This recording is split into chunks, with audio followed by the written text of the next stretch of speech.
महर्षी कर्वे यांनी प्रामुख्याने कोणत्या गोष्टीसाठी काम केलं? सांग रेश्मा.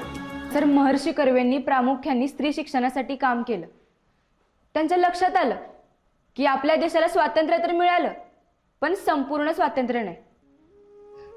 कारण त्यांच्या लक्षात आलं आपल्या देशात स्त्रियांना देव म्हणतात पण मानत नाही. म्हणून त्यांनी जुन्या रूढी परंपरेला विरोध करत स्त्री पुनर्वसन आणि शिक्षणासाठी काम केलं. पण रेश्मा, एवढं सगळं लक्षात कसं राहिलं? कारण सर, एवढ्या अवघड काळात बी ते स्त्री शिक्षणासाठी उभं राहिलं. महर्षी कर्वे, महात्मा ज्योतिबा फुले, सावित्रीमाई, डॉक्टर बाबासाहेब आंबेडकर यासारख्या अनेकांनी स्त्री शिक्षण आणि समानतेसाठी केलेलं काम कुठल्या स्त्रीनं कवाच विसरलं नाही पाहिजे सर. माझ्यासारखीनं तर कवाच नाही, जिने हे समज भोगले.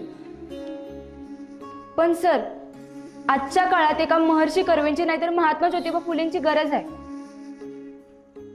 कारण आता बी आमचं शिक्षण अर्धच राहिलं तर आम्ही स्वातंत्र्यात आहोत असं म्हणता यायचं नाही. तुला आता ज्योतिबांची वाट बघायची गरज नाही. स्वतः सावित्री होता आलं की झालं. पण रेश्मा, तुझ्यासाठी तुलाच लढावं लागेल. बाहेरचे काय एका दिवसासाठी येतील, पण रोजचा संघर्ष तुलाच करावा लागेल. केलाय सर आणि करत राहील. असो, पण रेश्मा, मी आज अभिमानाने सांगेन की तू माझी विद्यार्थिनी आहेस, जिने फक्त धडा परीक्षेपुरता वाचला नाही तर त्यावरून आयुष्याचा धडा गिरवलाय.